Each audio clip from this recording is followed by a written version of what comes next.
शुभ संध्या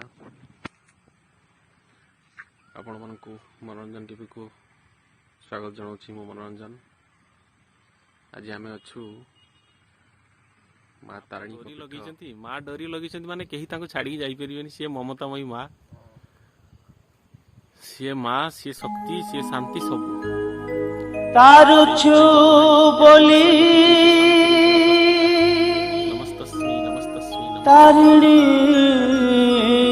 तू ही नमस्तस्मी नमस्तस्मी नमस्तस्मी पालुछु बोली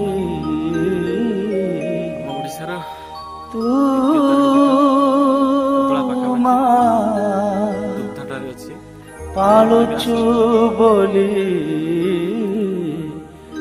तू माँ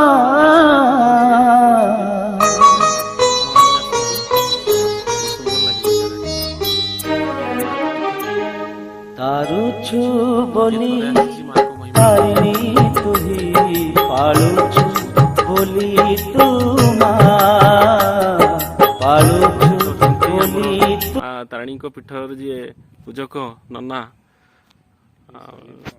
हाँ नना आपन नाम टा कौन? विश्वजित पंडा। हाँ केते वर्ष हलाणी आपण एठी पूजा करछंती? मोरटा आज को 4 वर्ष हला। 4 वर्ष हलाणी ना माँ कर सेवा करछंती। हाँ माँ को अनुभूति कौन केमती आपण टे कहंतु? माँ को अनुभूति विषय कौन कहि मो माने से माँ को अनुभूति विषय कौन कहि तांकर तो माँ पाखरे कौन छुआ ता पाखरे कौन अळी करी अछि भक्त जहा मनस्कामना माने मानसिक करछथि माँ ताकू सब भक्तर मनस्कामना सब बेले पूर्ण कर चलछथि तांकर माँ को आशीर्वाद रहिछि बोली से कहीं भारतवर्ष प्राय सब अंचल एटिकी सुदूर विदेश भी आसुँच पर्यटक आसुँच आशीर्वाद वर्तमान पर्यंत माँ को जी जहाँ मागिची चाकरी ठू आरंभ करिकी जेकोसी मुहूर्त संतान ठू आरंभ करिकी जो जो मानसिक नहीं आसुचे हाँ मनस्कामना नहीं आसुँच सब मनस्कामना माँ तक पूरण कर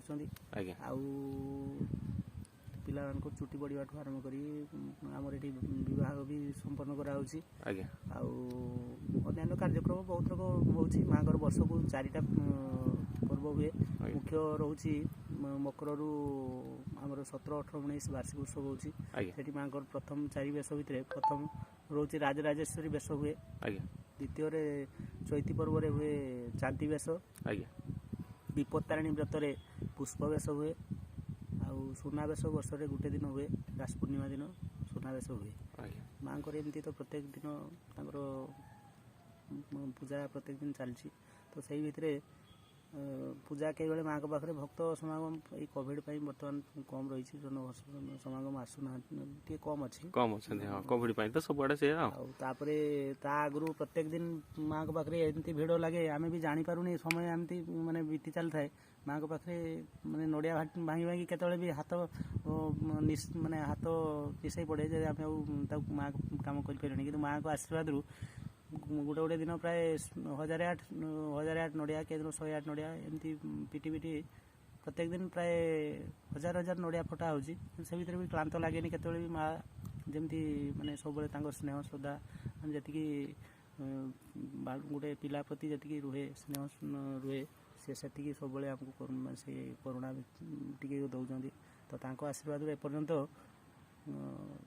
किसी माने जते कष्ट हेले भी सब लाघव हो जाए से किसी जना पड़े आम तांको सेवारे सब जानी पारुनी जे भक्त मान सी जो जन जन आसिक मन दुख जनाती दुख जनला जो आतुर भावना माने जो भाव से जनाती माँ मोर पुओटे ना पुओटे गोटे मिलता कि मोर आज घरटे कर मो घरटार आज वर्षा पाग हो आज छात पड़ो सी छातटा परिपूर्ण हवा लगी आज वर्षा टे न हुआ कि एमती सब किए विद्यार्थी टी गोटे पिला आसिक सी भी तार मनस्कामना जन जाए माँ मोर परीक्षा मो कृतकार्य हुए भल मोर लक्ष्य स्तर मुझे पहुँचे एमती तो राजनेता ठू आरंभ करी प्राय से पिलाठू वृद्ध पर्यंत आबाल वृद्ध पर्यंत समस्ते जिते कि ସମସ୍ତେ ମାନେ ସମସ୍ତଙ୍କର ମନସ୍କାମନା ମା ସବୁବେଳେ ସଦାସର୍ବଦା ପୂରଣ କରୁଛନ୍ତି। ମାଙ୍କର ଲୀଳା କେତେବେଳେ ଆପଣ ଜାଣିପାରିଛନ୍ତି, ଅନୁଭବ କରିଛନ୍ତି? ମାଙ୍କ ଲୀଳା ତ କହିଲେ ସରିବନି। ଆଜ୍ଞା, ସିଏ ଆମେ ତାଙ୍କର ତ ଆମେ ସନ୍ତାନ, ଆମେ ତାଙ୍କ ମାଙ୍କ କଥା କଣ କହିବା? ମା ତ ହେଲେ ସିଏ ହେଲେ ତାଙ୍କର କଥା କହିଲେ ସରିବନି। ଆଜ୍ଞା, ଆଉ ସିଏ ସବୁବେଳେ ପ୍ରତ୍ୟେକ କ୍ଷେତ୍ରରେ ମାନେ ପରୀକ୍ଷା କରନ୍ତି। ଆଉ ପରୀକ୍ଷାର ତାଙ୍କ ପରୀକ୍ଷାରେ ପାସ୍ କରିବା କୃତକାର୍ଯ୍ୟ ହେବା ବହୁତ କଷ୍ଟ। ଭଳିଆ ମାନେ ଆମେ ତ ନିମିତ୍ତ ମାତ୍ର। ତାଙ୍କ ସେବା କରିବାର ଯେଉଁ ସୁଯୋଗ ଟିକେ ମିଳିଛି ସେଇଟା ହେଉଛି ସବୁଠୁ ବଡ଼ ଜିନିଷ, ଆଉ କିଛି ନାହିଁ।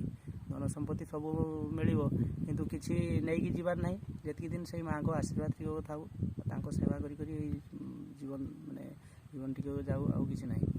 ଆଉ ମାଆଙ୍କ ଆଶୀର୍ବାଦରୁ ସେତିକି ଇଏ ଥାଉ, ତାପରେ ଆଉ କିଛି ନାହିଁ। ଏଇ ଭାଇ କ'ଣ କହୁଛନ୍ତି ସେ ପଇସା ନୁହେଁ। ପ୍ରତ୍ୟେକ ବର୍ଷ ଯେଉଁ ହୁଏ 4ଟି ଏଇ ଯେଉଁ ବେଶ ହୁଏ, ମୁଖ୍ୟ ବେଶ ଭିତରେ ଚୈତି ପର୍ବ ପୂର୍ବରୁ କିମ୍ବା ଆମର ବାସି ବର୍ଷ ପୂର୍ବରୁ ମାଆଙ୍କର ଏଇ ଯେଉଁ ଦେଖୁଛନ୍ତି ପଥର ଉପରେ ମାଟି ନାହିଁ, କିନ୍ତୁ ସେଇ ମାଟି ନଥିବା ସ୍ଥଳେ ବି ଏଠି ପ୍ରତ୍ୟେକ ବର୍ଷ 2-3ଟି ମାନେ 2 ସାଇଡ୍ରେ କଦଳୀ କାଠି ଗୋଟେ ପ୍ରାୟ ପଡ଼ିଥାଏ। ଏଇଟା ପ୍ରତିଷ୍ଠା ପାଖରୁ ଲାଗିଲାଣି 2006ରୁ ଲାଗିଲାଣି। 2006ରୁ ପ୍ରତ୍ୟେକ ବର୍ଷ ସେଇ ମୂଳରୁ ହିଁ ସେଇଠୁ ଗଛ ରହିକି କେହି ବର୍ଷ ମାନେ କଦଳୀ କାନ୍ଦି ପଡ଼ିନାହିଁ ବୋଲି କହିବେନି।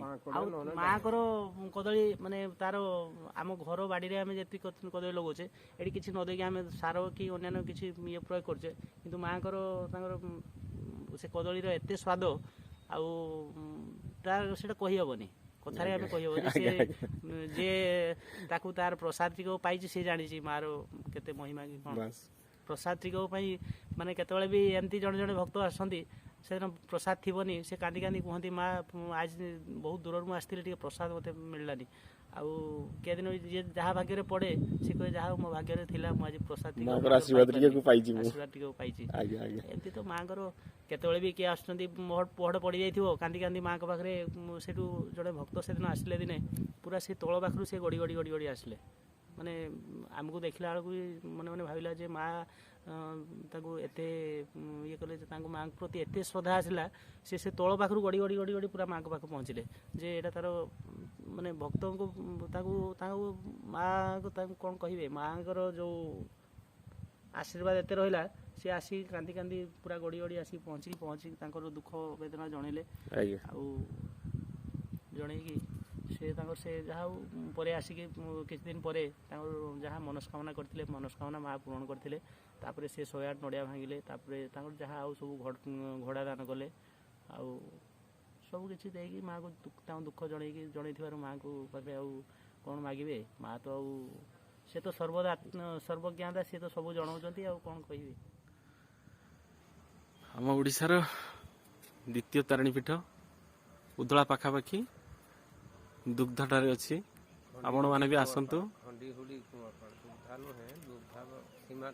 ହଁ, ଦୁଗ୍ଧା ସୀମା, କୁଅଁରପାଳ ସୀମା ମଝାମଝିରେ ରହୁଛନ୍ତି। ଆପଣମାନେ ବି ଆସନ୍ତୁ, ବହୁତ ସୁନ୍ଦର ଲାଗିବ ଏ ଜାଗାଟି। ମାଆଙ୍କ ପୀଠ, ଯିଏ ଥରେ ଆସିଛି ମାଆଙ୍କ ମହିମା ସିଏ ଭୁଲି ପାରିନାହିଁ। ଜୟ ମା ତାରିଣୀ।